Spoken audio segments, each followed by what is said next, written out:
Hello, good morning to all. एक बार फिर से श्री बालाजी एजुकेशन ग्रुप के ऑनलाइन प्लेटफॉर्म पे आप सभी का स्वागत है। आज हम पढ़ेंगे एमएसएन का प्रीवियस पेपर पढ़ रहे थे, उसमें क्वेश्चन है nursing care of the patient with colostomy.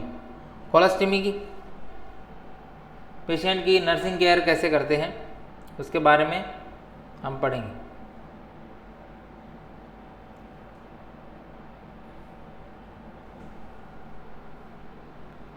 तो सबसे पहले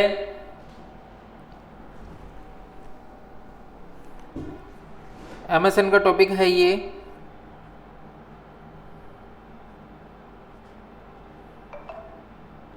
कोलोस्टमी के बारे में पढ़ेंगे। कोलोस्टमी क्या होता है,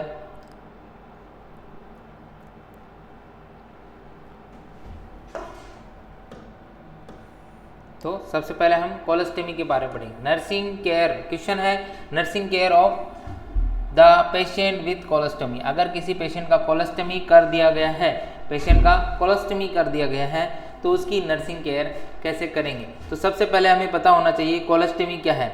colostomy is a surgery create opening called stoma.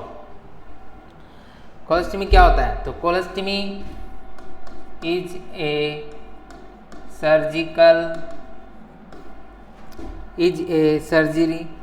Surgical to create,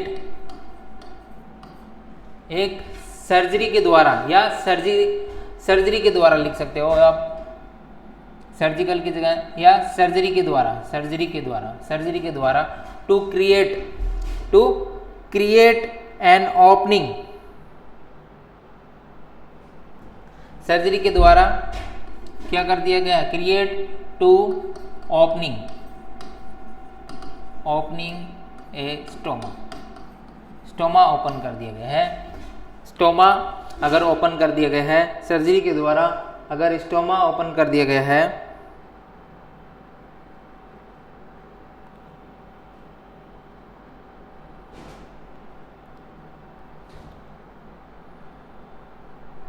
और ये कहाँ स्टोमा ओपन कहाँ करते हैं, ये लार्ज इंटेस्टाइन में करते हैं। लार्ज इंटेस्टाइन में एक ओपनिंग कर देते हैं, उसे क्या बोलते हैं, कोलोस्टमी बोलते हैं। जैसे ये कॉलन है, ये लार्ज इंटेस्टाइन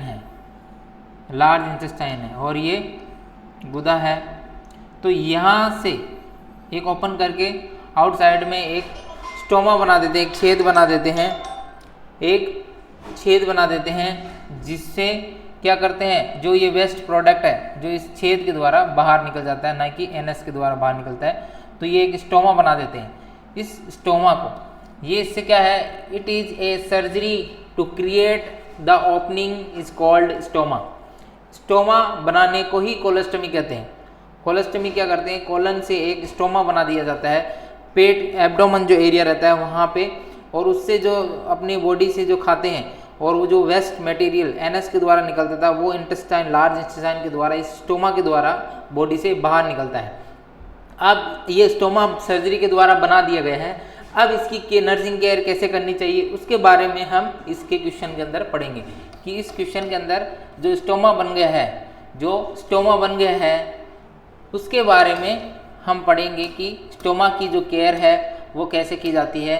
सर्जरी के द्वारा जो स्टोमा बना दिया गया है उसकी जो नर्सिंग केयर है वो कैसे की जाती है उसके बारे में हम डिटेल में पढ़ेंगे। उस पेशेंट की देखभाल कैसे की जाती है, तो सबसे पहले है administer general abdominal surgery care. सबसे पहले क्या करनी चाहिए, general abdominal surgery care provide करनी चाहिए। Administer general abdominal surgery care.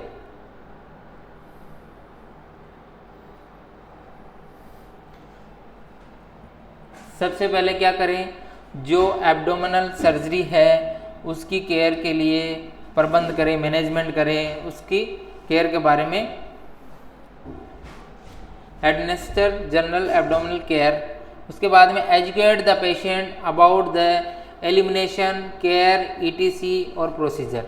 Patient को उस सर्जरी के बारे में बताने के बाद में, उसके मैनेजमेंट करने के बाद में एलिमिनेशन के बारे में बताना है। जो वेस्ट प्रोडक्ट बाहर निकलता है उसका एलिमिनेशन कैसे होता है, कैसे उसकी केयर की जाती है, कैसे कोलोस्टमी बैग लगाया जाता है, उसकी कैसे वो फ्लूइड बाहर निकलेगा, कैसे वो जो वेस्ट मटेरियल है वो उस बैग में आएगा, उस केयर के बारे में उसे बताना है, एक्सप्लेन करना है। और जो सर्जिकल प्रोसीजर होने वाला है, कोलोस्टमी बनाने के लिए जो सर्जिकल प्रोसीजर होने वाला है उसके बारे में भी पेशेंट को क्या करना है, बताना है, उसके बारे में भी पेशेंट को बता सकते हैं। तो ये दो चीज़ें हैं जिसमें पेशेंट को फुली एक्सप्लेन करना है, प्रोसीजर के बारे में, उसकी केयर के बारे में, और limitation, educate the patient is limitation, care और प्रोसीजर, इसके बारे में बताना है। उसके बाद में to promote a positive self image, उसे प्रमोट करना है पॉजिटिव सेल्फ इमेज के लिए सकारात्मक, पॉजिटिव सेल्फ इमेज होती है सकारात्मक इमेज, सकारात्मक आत्मविश्वास जो है वो बनाना है। Encourage the patient to verbalise feeling about his doubt, अगर उसे उस सर्जरी के बारे में कुछ डाउट है, कुछ कन्फ्यूज़न है, उसे कुछ प्रॉब्लम है, कन्फ्यूज़न है, तो उसके बारे में उसे खुलकर वो फीलिंग्स जो है वो बतानी चाहिए, उसके फीलिंग्स को समझना चाहिए। उसके बाद में reduce anxiety to give psychological support, patient की एंजाइटी जो घबराहट है उसको दूर करने के लिए, कम करने के लिए पेशेंट को क्या साइकोलॉजिकल सपोर्ट प्रोवाइड करना चाहिए, मनोवैज्ञानिक सपोर्ट प्रोवाइड करना चाहिए। पेशेंट को मनोवैज्ञानिक, इसका एंजाइटी का मतलब होता है चिंता, और साइकोलो सपोर्ट हो गया मनोवैज्ञानिक सपोर्ट, सहायता, मनोवैज्ञानिक सहायता प्रोवाइड करना, मनोवैज्ञानिक सहायता प्रोवाइड करना, ठीक है। उसके बाद में मेंटेन स्किन इंटीग्रिटी, पेशेंट की स्किन इंटीग्रिटी कैसे मेंटेन करते हैं। Advise the patient to protect peristomal skin by frequently gently clean the area with a moist soft cloth and mild soap. जो स्टोमा बनाया हुआ है, stomal care, pre stomal care कैसे करनी है, तो स्किन को फ्रिक्वेंटली बार बार में साफ करना है, क्लीनिंग करनी है, क्लीनिंग में से सफाई करनी है, द एरिया उसको कैसे रखना है, मॉइस्ट रखना है, मॉइस्ट रखना है। उसके बाद में सॉफ्ट क्लॉथ और माइल्ड साबुन से साफ करते रहना है। तो जो पेरिस्टोमल स्किन की सुरक्षा के लिए सलाह देनी है, उसे क्या रखना है, नम रखना है। मॉइस्ट का मतलब होता है नम, मॉइस्ट का मतलब होता है नम रखना है, नम, ठीक है। और सॉफ्ट क्लॉथ्स वगैरह से साफ करना है, धीरे धीरे साफ करना है। उसके बाद में नेक्स्ट है apply a protective skin barrier, apply a protective skin barrier around the stoma and securely attach the drainage pouch. इसको क्या करना है,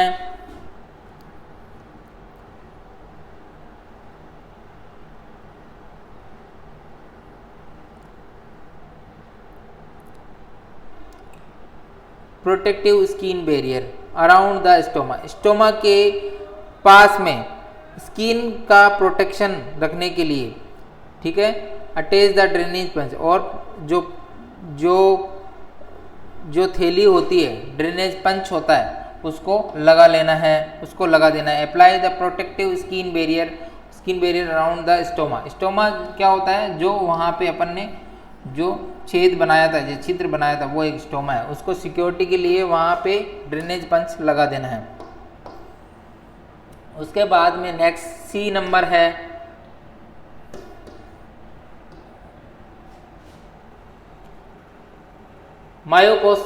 mycostatin can be apply lightly to peristomal skin irritational और ईस्ट ग्रोथ प्रेजेंट। अगर patient को क्या है, माइकोस्टेटिन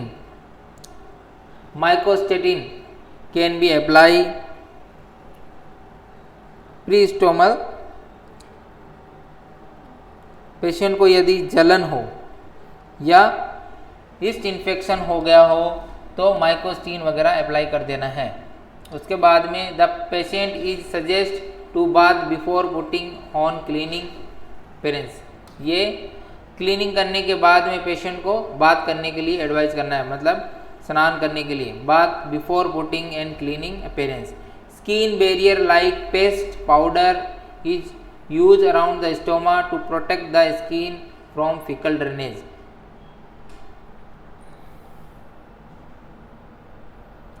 जो स्टोमा है उसके चारों ओर पेस्ट पाउडर जैसे त्वचा अवरोधक का उपयोग किया जा सकता है। ये जो पाउडर वगैरह होते हैं, पेस्ट पाउडर, और स्टोमा के प्रोटेक्शन के लिए यूज में किया जा सकता है।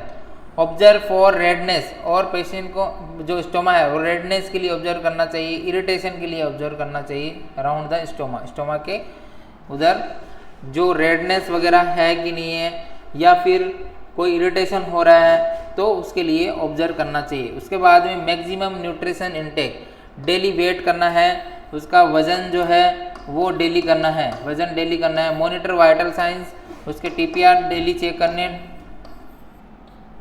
Electrolytes to determine the patient nutritional status. Patient के इलेक्ट्रोलाइट जो हैं सोडियम पोटेशियम क्लोराइड, ये सभी डिटरमाइन करते रहना है न्यूट्रिशनल स्टेटस के लिए। उसके बाद में नेक्स्ट है आपके कंसल्ट डाइटिशियन, और डाइटिशियन का कंसल्ट लेना है डाइट के लिए डाइटिशियन का कंसल्ट लेना है। कौन सी डाइट देनी है, लिक्विड डाइट देनी है या सॉलिड डाइट देनी है, मगर इसमें ज़्यादातर लिक्विड डाइट दी जाती है। एडवाइज द पेशेंट, लिक्विड में भी कौन सी लिक्विड डाइट देनी है वो डाइटिशियन से एडवाइज देनी है। Advise the patient to avoid food stimulating elimination like nuts, certain food etc। Avoid to gas forming food like beans cabbage, और ऐसे फूड पेशेंट को नहीं खाने, अवॉइड करने, ये मना करना है, अवॉइड करना है, नहीं लेना है, जो क्या करते हैं गैस फॉर्मिंग करते हैं, गैस बनाते हैं पेट में। तो जैसे बीन्स वगैरह हो गए या केबेज हो गए, ये फूड्स क्या करते हैं गैस बनाते हैं। Advise to patient avoid food to stimulating elimination like nuts और सर्टेन फूड्स। ऐसे फूड जो नट्स वगैरह है वो भी नहीं देने हैं पेशेंट को, जो एलिमिनेशन के लिए स्टिमुलेट करते हैं। Avoid to using straw, excessive taking while eating, chewing gum and smoking to reduce the swallowing air to control gas. तो क्या करना है,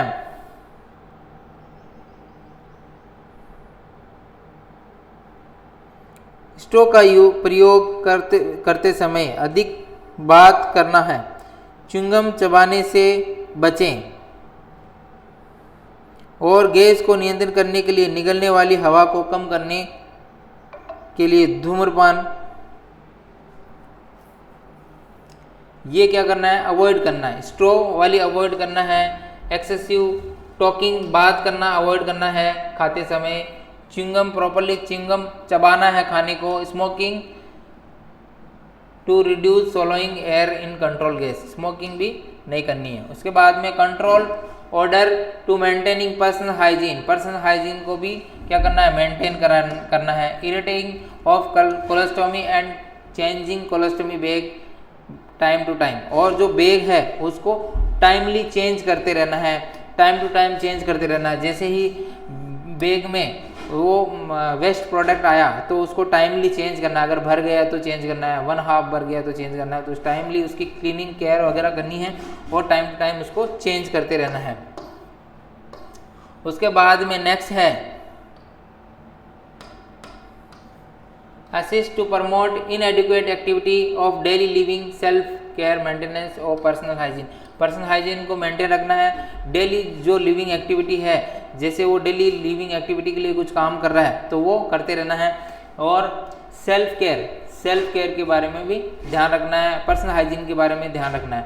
help to achieving sexual well being, referring to sex counsellor, और sexual activity वगैरह के लिए sex counsellor से advice लेनी है, उससे एडवाइस लेनी है।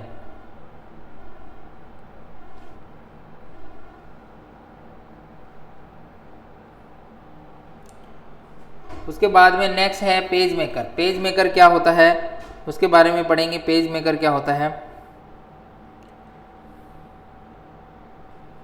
तो page maker it is A electronic device, एक इलेक्ट्रॉनिक डिवाइस होती है, इलेक्ट्रॉनिक मशीन है, उपकरण है, that deliver direct stimulation of heart, जो हार्ट को डायरेक्ट स्टिमुलेशन प्रोवाइड करता है। पेज मेकर एक छोटी सी मशीन होती है जो पेशेंट को डायरेक्ट स्टिमुलेशन प्रोवाइड करती है, पेशेंट को डायरेक्ट स्टिमुलेशन प्रोवाइड करती है। ठीक है, ऐसी एक मशीन होती है जो क्या करती है, डायरेक्ट स्टिमुलेशन प्रोवाइड करती है।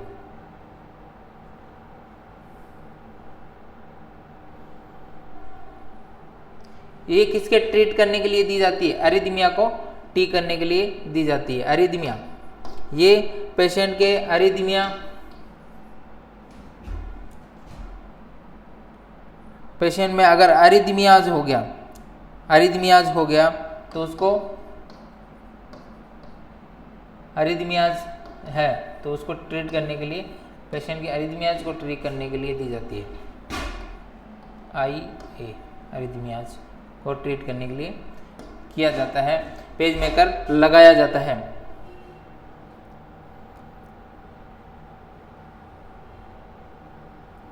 और ये क्या करता है, ये हार्ट की नॉर्मल बीट, ये हार्ट बीट, जो हार्ट बीट होती है उसको नॉर्मल करता है और रिदम को कंट्रोल करता है। ये रिदम को और हार्ट बीट को कंट्रोल करता है। रिदम को और हार्ट बीट जो होती है से कंट्रोल करने के लिए लगाया जाता है। तो रिदम और हार्ट बीट को कंट्रोल करने के लिए लगाया जाता है।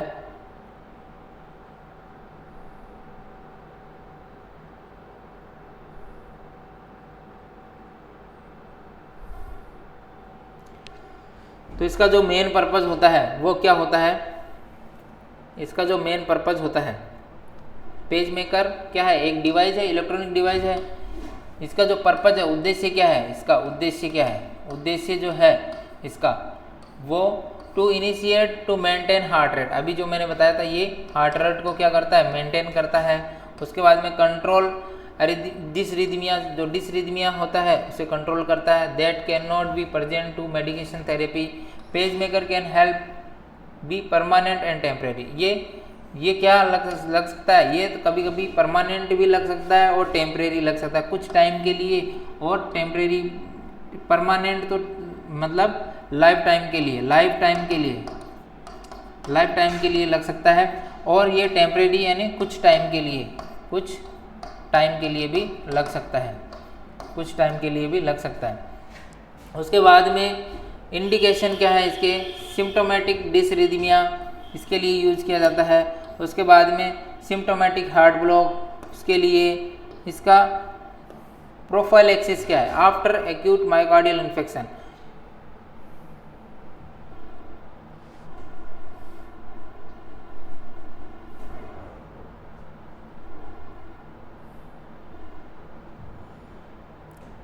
ये तो हो गए संकेत, इंडिकेशन मतलब होता है संकेत। उसके बाद में नेक्स्ट है प्रोफाइलैक्सिस, तो ये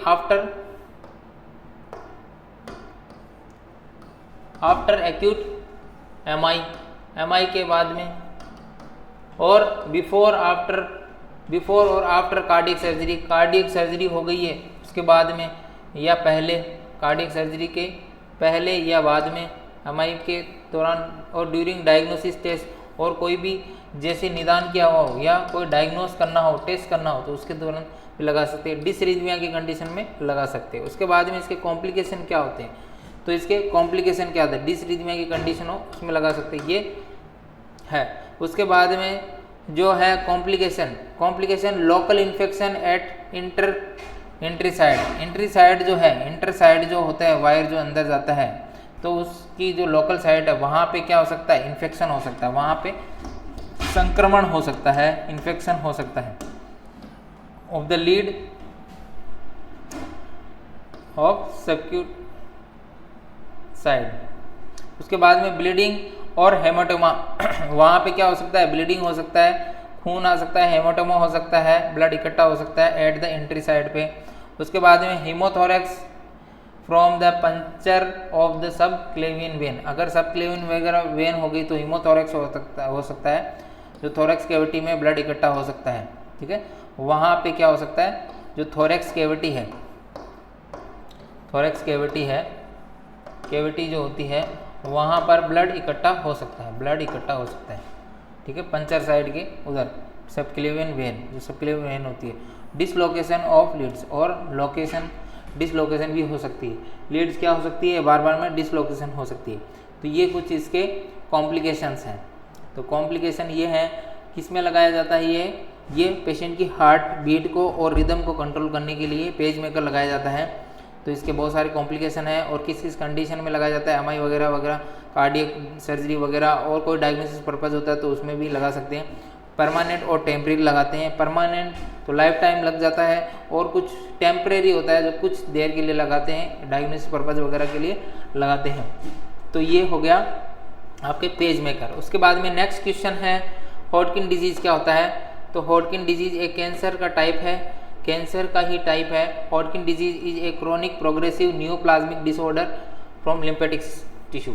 लिम्फेटिक सिस्टम की डिजीज़ है, ये लिम्फेटिक सिस्टम की डिजीज़ है, जिसमें जो लिम्फ नोड है वहाँ पे ये कैंसरस सेल्स का फॉर्मेशन हो जाता है, लिम्फ नोड में कैंसर सेल का फॉर्मेशन हो जाता है। Hodgkin disease is a chronic progressive neoplastic, neoplastic का मतलब हो गया कैंसर सेल, कैंसर सेल का बनना ही क्या कहलाता है, नियोप्लास्टिक सेल कहता है। Disorder of lymphatic tissue, lymphatic जो टिश्यू होते हैं, लिम्फेटिक जो टिश्यू होते हैं वहाँ पे कैंसर सेल का बन जाना, लिम्फेटिक टिश्यू में कैंसर सेल का बन जाना ही हॉडकिन डिजीज़ कहलाता है। इसका कारण क्या हो सकता है हॉडकिन डिजीज़ का, तो हॉडकिन डिजीज़ का जो मेन कारण है वो है इम्यूनो डिसऑर्डर। मेन कारण क्या है इसका, इसका जो मेन कारण है वो होता है इम्यून डिसऑर्डर। इम्यून डिसऑर्डर किसी को है तो उसमें ये डिजीज़ हो सकती है, ये कैंसर डिजीज़ हो सकती है। में स्टार्ट फ्रॉम इन्फ्लामेटरी और infection process then become the neoplasm.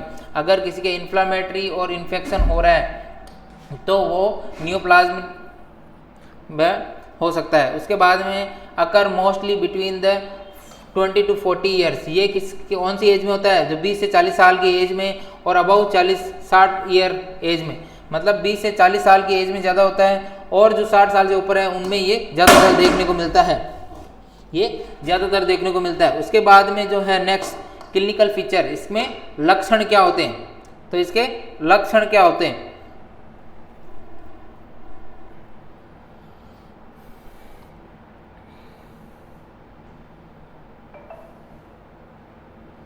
इसके लक्षण क्या होते हैं,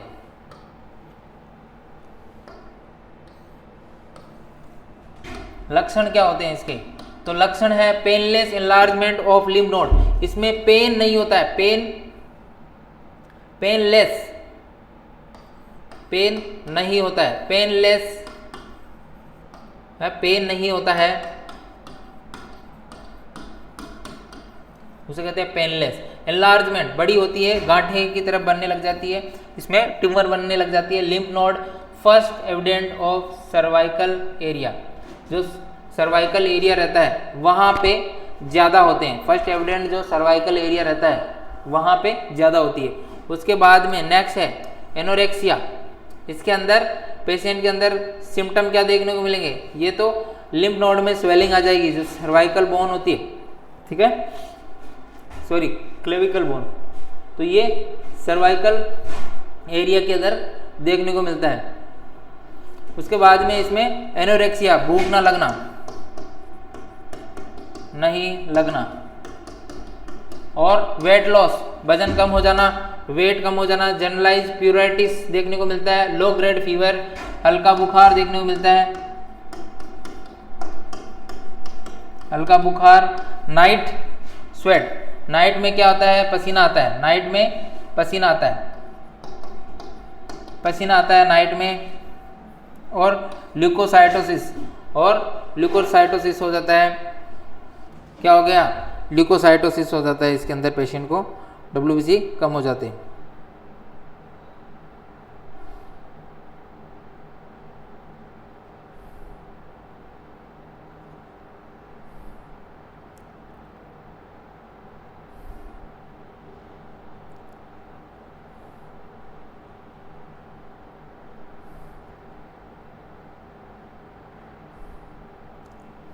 ल्यूकोसाइटोसिस देखने को मिलता है। उसके बाद में नेक्स्ट है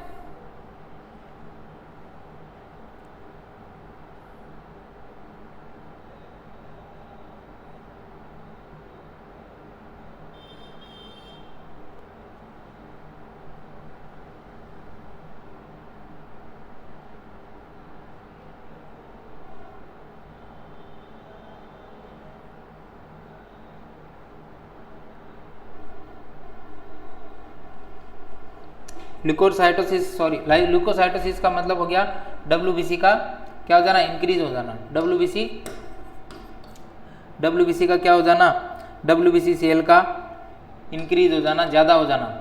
ल्यूकोसाइटोसिस का मतलब होता है WBC सेल का ज़्यादा हो जाना।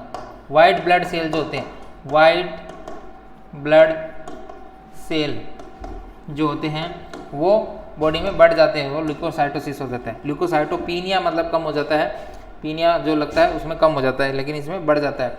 वाइड एंड वैरायटी सिम्टम्स में भी अगर if there is pulmonary involvement, superior vena cava obstruction, hepatic and bone involvement is, इसके अंदर क्या होता है, wide of variety of symptom में भी अकर, और भी कुछ सिम्टम आ सकते हैं पल्मोनरी इन्वॉल्व होने से, पल्मोनरी के सिम्टम आ सकते हैं, सुपीरियर वेना कोवा ऑब्स्ट्रक्शन हो सकता है, हेपेटिक हो सकता है, बोन इन्वॉल्व हो सकती है, ये भी कुछ सिम्टम्स आ सकते हैं। आप डायग्नोसिस कैसे करते हो, पता कैसे लगाते हो, तो डायग्नोसिस जो है कैसे करना है, पता कैसे लगाना है, निदान कैसे करना है इसका, तो डायग्नोसिस है lymph node biopsy. Lymph node की अगर बायोप्सी की जाए, अगर उसकी बायोप्सी की जाए, उस गांठ में से अगर वो एक टिश्यू लेके उसकी बायोप्सी की जाए तो उसे कैंसर सेल का पता लगाया जा सकता है, उसमें कैंसर सेल का पता लगाया जा सकता है, कैंसर सेल का पता लगाया जाता है। बोन मेरो बायोप्सी की जाए, अगर बोन मेरो बायोप्सी की जाए तो उसके द्वारा पता लगाया जाता है। बोन मेरो एस्पिरेशन और बायोप्सी, उससे भी टिश्यू का टुकड़ा लेके और उसका कैंसर का पता लगाया जा सकता है। उसके बाद में एक्सरे और CT स्कैन, MRI, ये तीनों के द्वारा पता लगा सकता है। CT स्कैन, MRI, ठीक है, इसके द्वारा पता लगा जाए। लीवर फंक्शन टेस्ट LFT के द्वारा पता लगा सकता है, लीवर फंक्शन टेस्ट, इसमें लीवर फंक्शन SGOT PT और भी बहुत कुछ टेस्ट होते हैं।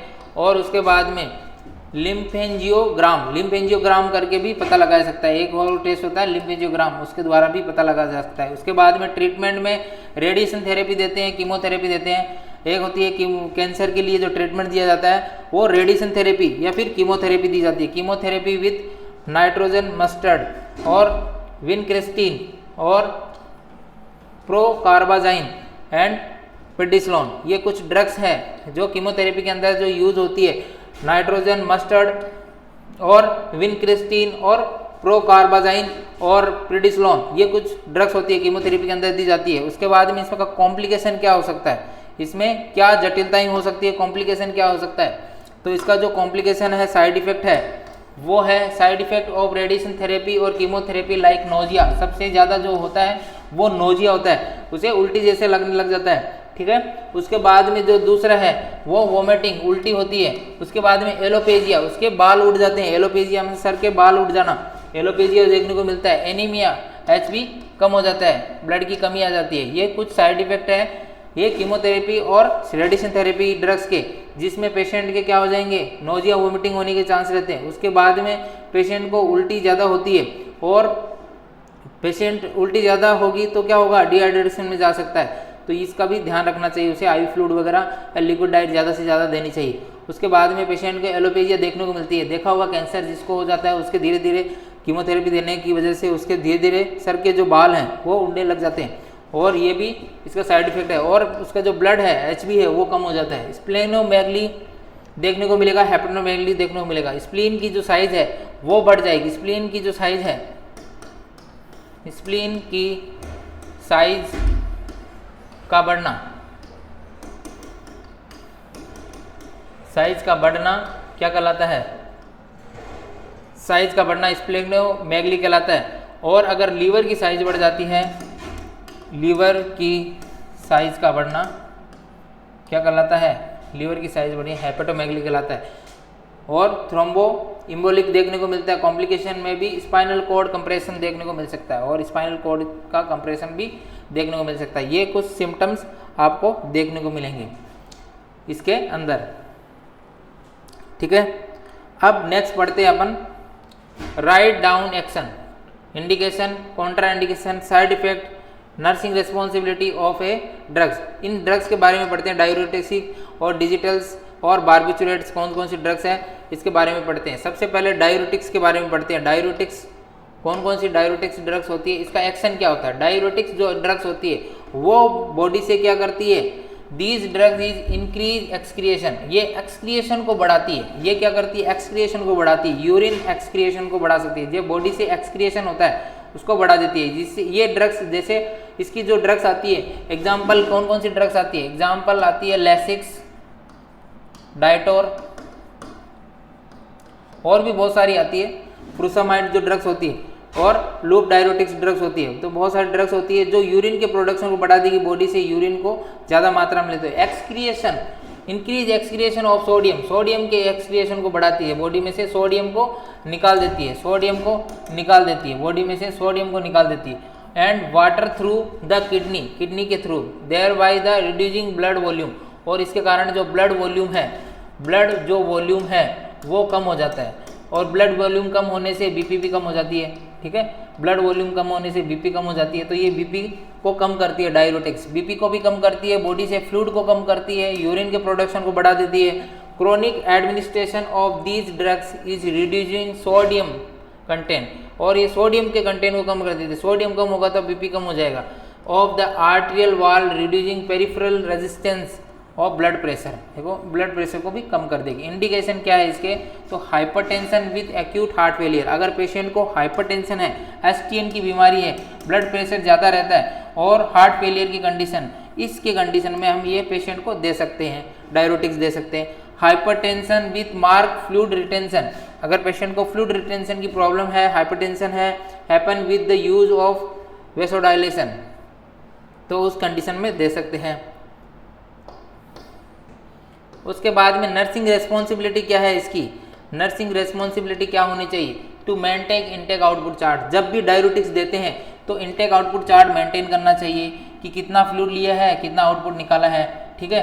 तो क्योंकि ये आउटपुट को बढ़ा देती है, ये क्या करती है, इस आउटपुट को बढ़ाएगी, यूरिन के प्रोडक्शन को बढ़ाएगी, तो हमेशा इनटेक आउटपुट चार्ट मेंटेन रखना है। डेली वेट करना है, पेशेंट का वेट, वजन जो है, वजन चेक करते रहना है, पेशेंट का वजन डेली चेक करना है। टाइम शीट, स्केल, क्लॉथिंग, सबके बारे में अच्छे से वेट करना है, किस टाइम कर रहे हो और किस स्केल पे कर रहे हो, और क्लॉथ कौन कौन से पहने हुए उसके अकॉर्डिंग।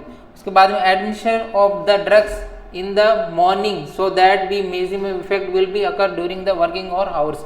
तो हमेशा जो डायरेक्ट दी जाती है वो हमेशा मॉर्निंग में दी जाती है, क्योंकि मॉर्निंग में पेशेंट क्या रहता है, वर्किंग आवर में रहता है, तो वो यूरिन वगैरह पास कर लेगा। अगर उसे नाइट में देंगे तो उसकी नाइट डिस्टर्ब हो जाएगी, पूरी नाइट वो यूरिन करने के लिए जाएगा तो उसकी पूरी नाइट खराब हो जाएगी, वो सो नहीं पाएगा अच्छे से, तो पेशेंट ज़्यादा प्रॉब्लम होगी। तो हमेशा मॉर्निंग में देनी चाहिए, जिससे वो वर्किंग आवर में वो यूरिन वगैरह पास कर सके आसानी से, ठीक है। उसके बाद में असेस द वाइटल साइंस, उसके टीपीआर, बीपी वगैरह हमेशा चेक करते रहना चाहिए, क्योंकि इसलिए क्या होता है, ब्लड प्रेशर वगैरह कम होने के ज़्यादा चांसेस रहते हैं। तो स्पेशली बीपी ज़्यादा ध्यान रखना चाहिए। किसका ध्यान रखना चाहिए, बीपी का ज़्यादा ध्यान रखना चाहिए, बीपी जो है उसका ज़्यादा ध्यान रखना चाहिए। Specially the pulse and blood pressure, blood pressure का देखो, इस blood pressure during the course of therapy. Increase the intake of food with high calcium, और पेशेंट को इंटेक में हाई कैल्शियम देना चाहिए, कैल्शियम जो है वो ज़्यादा मात्रा में देना चाहिए, मैग्नीशियम, जिंक और पोटेशियम, ये इसके लिए इंकरेज करना चाहिए।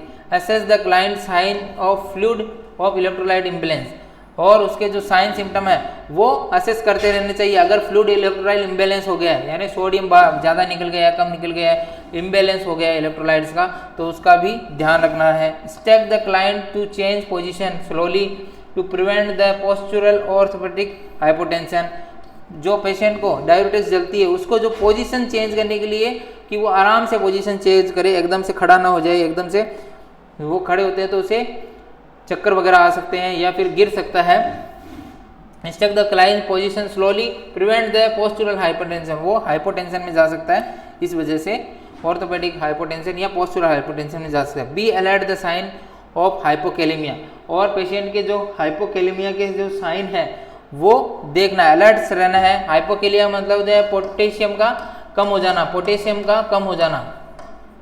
तो पोटेशियम का कम होगा तो मसल्स वीकनेस और क्रैम्प्स वगैरह आ सकते हैं, तो इसके सिम्टम्स को भी, साइन को भी ध्यान में रखना है। उसके बाद में है नेक्स्ट आपके कॉन्ट्रा इंडिकेशन। कॉन्ट्रा इंडिकेशन क्या है, किस कंडीशन में नहीं देना चाहिए। कॉन्ट्रा इंडिकेशन का मतलब होता है कौन सी ऐसी कंडीशन है उसमें नहीं देना चाहिए। कॉन्ट्रा इंडिकेशन, रीनल फेलियर, एनयूरिया हो, अगर पेशेंट को रीनल फेलियर हो गया, किडनी फेल हो चुकी है और पेशेंट में एनयूरिया हो, एब्सेंस ऑफ यूरिन, एनयूरिया का मतलब हो गया यूरिन का पास ना होना, यूरिन का बिल्कुल पास ना होना, ठीक है। 100 ml से भी कम, 100 ml से भी कम, कितने घंटे में, 24 घंटे में अगर 100 ml से भी कम यूरिन आता है तो वो कंडीशन कहलाती है एनयूरिया, और वो रीनल फेलियर की कंडीशन में नहीं देना चाहिए। हेपेटिक अगर कोमा है पेशेंट को, हेपेटिक कोमा, तो नहीं देना चाहिए। इसका साइड इफेक्ट क्या है, इसमें पेशेंट को वर्टिगो आ सकता है, मतलब चक्कर आ सकते हैं, चक्कर आ सकते हैं।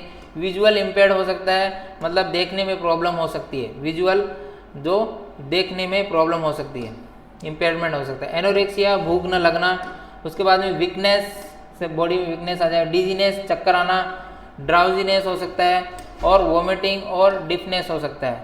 डिफनेस का मतलब है सुनाई नहीं देना, वोमिटिंग मतलब उल्टी होना। ये कुछ सिम्टम देखने को मिल सकते हैं।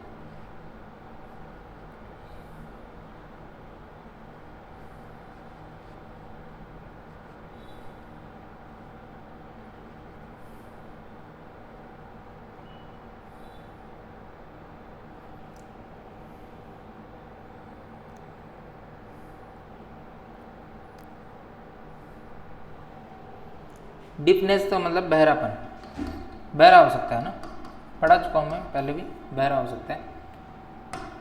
उसके बाद में है डिजिटल्स, जो ड्रग्स होती है नेक्स्ट वो है डिजिटालिस। डिजिटालिस जो ड्रग्स है, इसका एक्शन है these glycoside increase the ability of myocardial protein to convert the chemical energy into useful mechanical energy without required of extra oxygen। Without extra oxygen, ये क्या है, ये एक तो ग्लाइकोसाइड्स है, ये डिजिटल्स जो है ग्लाइकोसाइड है। It increase the ability of myocardial proteins, myocardial protein है उसको बढ़ाती, myocardial protein to convert the chemical energy. ये मायोकार्डियल प्रोटीन को क्या करती है, कन्वर्ट करती है, किसके अंदर, किसके अंदर कन्वर्ट कर देती है,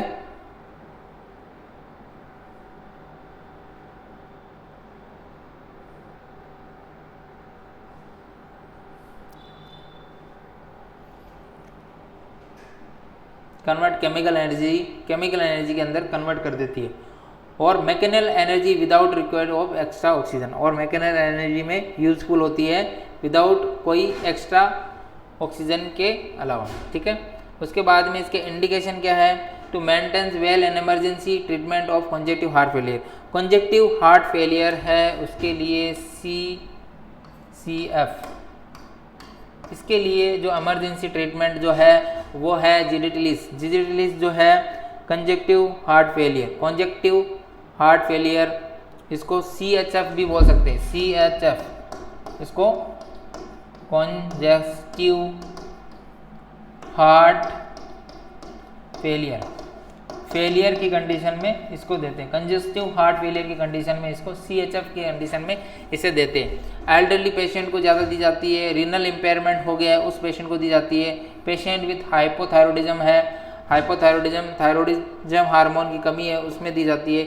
in patient with fresh myocardial infection, और जिसको ज़्यादा MI आया हो, फ्रेश MI आया हो, मायोकार्डियल इन्फेक्शन हो, उसको दे सकते हैं। तो ये उस पेशेंट को चलती है। उसके बाद में इसका कॉन्ट्रा इंडिकेशन क्या होता है, इसके कौन से पेशेंट को नहीं देनी चाहिए, कॉन्ट्रा इंडिकेशन क्या है, तो इसका कॉन्ट्रा इंडिकेशन है कॉन्ट्रा इंडिकेशन हाइपोकैलिमिया पेशेंट की अगर पोटेशियम कम हो तो उसे नहीं देनी चाहिए। जिस पेशेंट को पोटेशियम कम रहता है उसे नहीं देनी चाहिए। उसके बाद में वेंट्रिकुलर टेकिकार्डिया, पेशेंट को वेंट्रिकुलर टेकिकार्डिया उसे नहीं देनी चाहिए। तो वेंट्रिकुलर टेकिकार्डिया जिसकी पेशेंट की हार्ट रेट ज़्यादा हो, टेकिकार्डिया मतलब होता है हार्ट रेट का ज़्यादा होना, लेकिन कौन सा वेंट्रिकुलर टेकिकार्डिया हो तो नहीं देनी चाहिए। वेंट्रिकुलर टेकिकार्डिया में ईसीजी की जो लाइन है वो ऐसे बनेगी,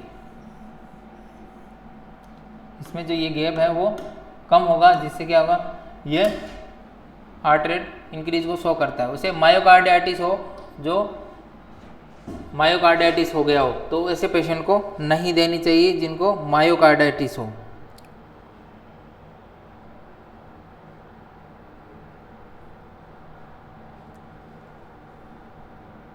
जो हार्ट की मिडल लेयर होती है वहाँ पे इन्फ्लामेशन हो जाना क्या कहलाता है, मायोकार्डियम में इन्फ्लामेशन हो जाना।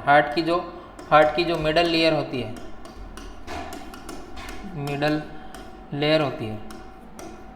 होती है वहाँ पर क्या हो जाना, इन्फ्लामेशन हो जाना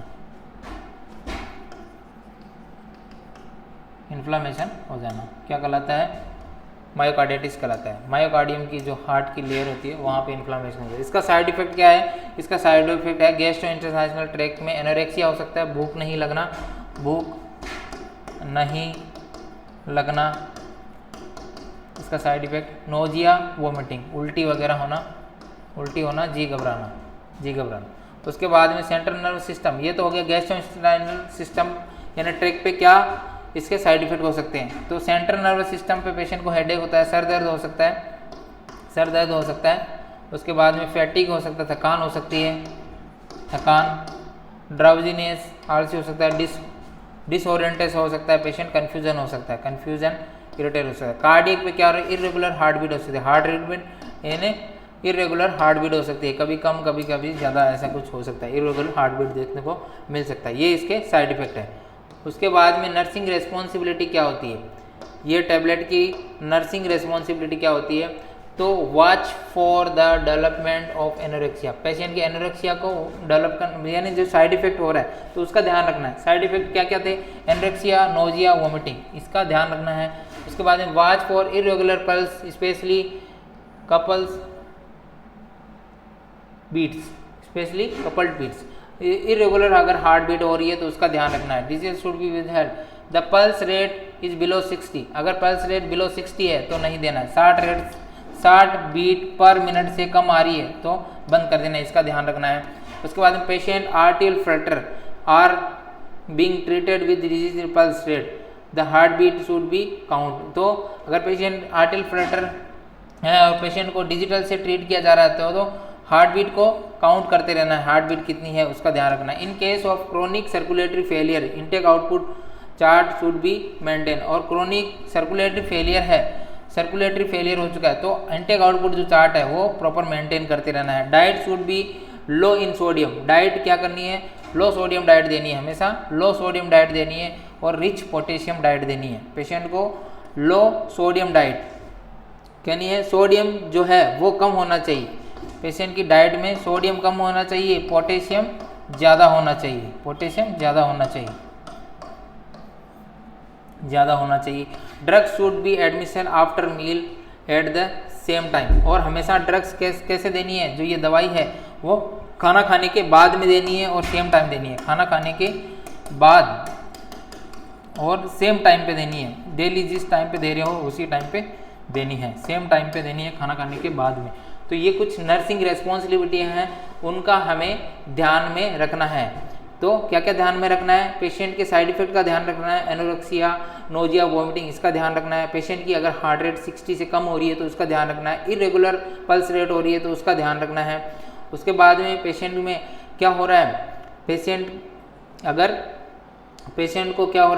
अगर पेशेंट को जो दवाई देनी है वो टाइम पे देनी है, सेम टाइम पे देनी है, खाना खाने के बाद में देनी है। सोडियम हमेशा क्या देना है, सोडियम कैसे देना है, सोडियम हमेशा कम देना है और पोटेशियम हमेशा ज़्यादा देना है, इसका स्पेशली ध्यान में रखना। तो ये चीज़ें आपको ध्यान में रखनी है नर्सिंग रेस्पॉन्सिबिलिटी के लिए। और इनटेक आउटपुट का भी ध्यान रखना है, पेशेंट के इनटेक आउटपुट वगैरह का भी ध्यान में रखना है। अब है बारबिचूरेट। बारबिचूरेट ड्रग्स है वो किस लिए देते हैं, इसका एक्शन क्या होता है, इसके बारे में पढ़ेंगे।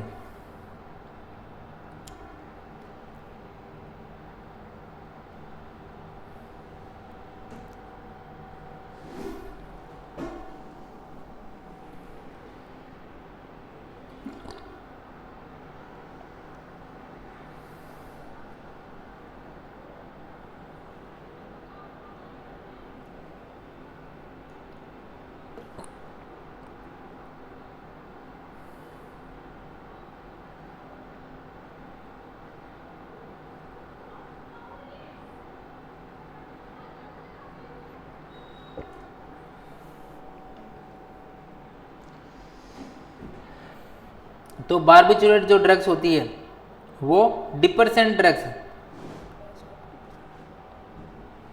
ये क्या है, ये डिपरेसेंट ड्रग्स की क्लास की है। तो ये है डिपरेसेंट ड्रग्स, डिपरेसेंट जो ड्रग्स होती है उस क्लास की है डिपरेसेंट ड्रग्स।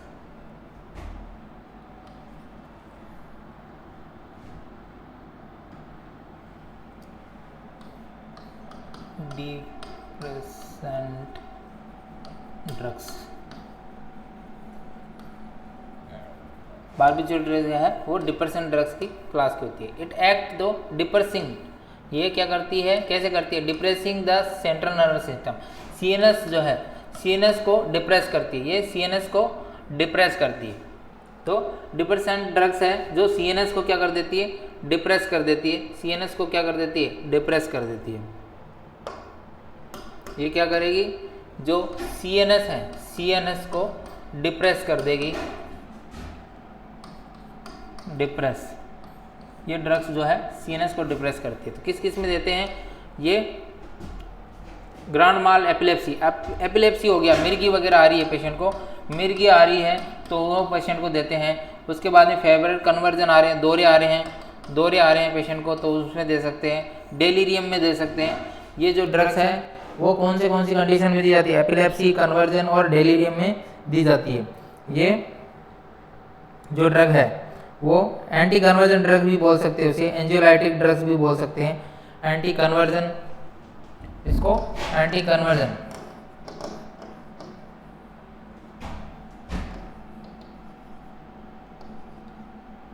एंटी कन्वर्जन ड्रग्स भी बोल सकते हैं, एंटी कन्वर्जन ड्रग्स। और ये कॉर्टिकल फोकल एपिलेप्सी में भी दे सकते हैं, ये यूसिमिर्गी में, और मेनिया में भी दे सकते हैं। पेशेंट की अगर मेनिया है, पेशेंट को मेनिया है, मेनिया की कंडीशन में दे सकते हैं। तो इन कंडीशन में इसको दिया जा सकता है।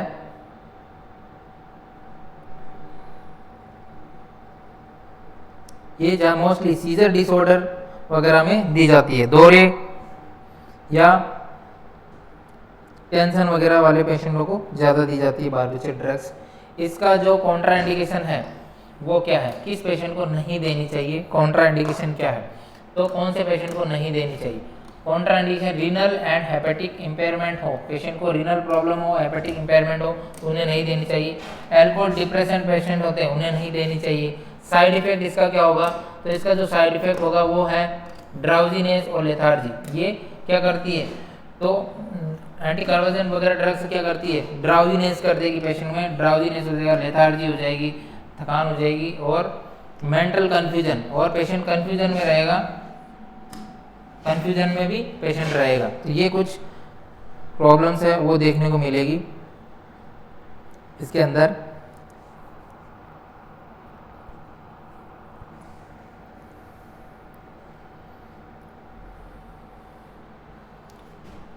सुस्ती, लेथार्जी मतलब होता है सुस्ती, हिंदी में सुस्ती बोलते हैं इसको।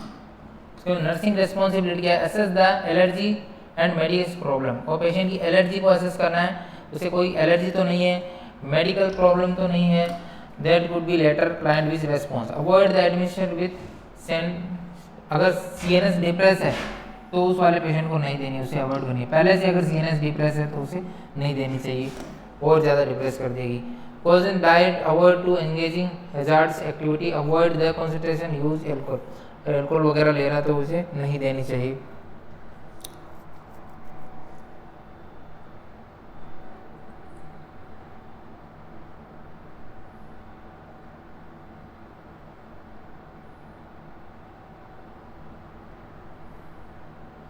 और कोई भी खतरनाक गतिविधियों में शामिल होने से बचने से सावधान रहना चाहिए। पेशेंट को अवॉइड एंगेज, जो हैवियस एक्टिविटी, जो खतरनाक एक्टिविटियां हैं उनमें शामिल होने से बचना चाहिए। जो खतरनाक एक्टिविटियां होती है, हैजार्ड्स एक्टिविटियां, उनमें शामिल होने से बचना चाहिए। एल्कोहल को अवॉइड करना चाहिए। Assess the sign and symptom of dependence, और साइन एंड सिम्टम्स असेस करने चाहिए पेशेंट के लक्षणों के निर्भरता के आधार पर। यूज सेफ्टी प्रिकॉशन, उसे सेफ्टी प्रिकॉशन नाइट और हॉस्पिटलाइज क्लाइंट, जो उसे साइड रेल वगैरह लगा देना है। पेशेंट की सेफ्टी का ध्यान रखना चाहिए, क्योंकि एंटी डिप्रेशन लेने के बाद में पेशेंट गिर सकता है, चक्कर आके गिर सकता है, और उसे नींद आती रहती है पेशेंट को, तो वो बेड से भी गिर सकता है, तो साइड रेल वगैरह लगा देनी चाहिए। इम्पेयरमेंट, सपोर्टिव मेजर और प्रमोट स्लिप्स, उसे स्लिप को प्रमोट करना चाहिए पेशेंट की। और blood work, monitor the blood work during the long term therapy, और ये भी ध्यान रखना है, मॉनिटर करते रहना है। उसके बाद में नेक्स्ट है, ठीक है, थैंक यू सो मच। तो आज की क्लास इतनी ही होगी। Thank you so much. Class को ज़्यादा से ज़्यादा लाइक करें, चैनल को सब्सक्राइब करें, ज़्यादा से ज़्यादा लोगों को शेयर करें। तो ये पूरा पेपर सॉल्व हो चुका है, तो आप इसे देख सकते हैं आराम से, 3 क्लास में लिया गया है। तो थैंक यू सो मच।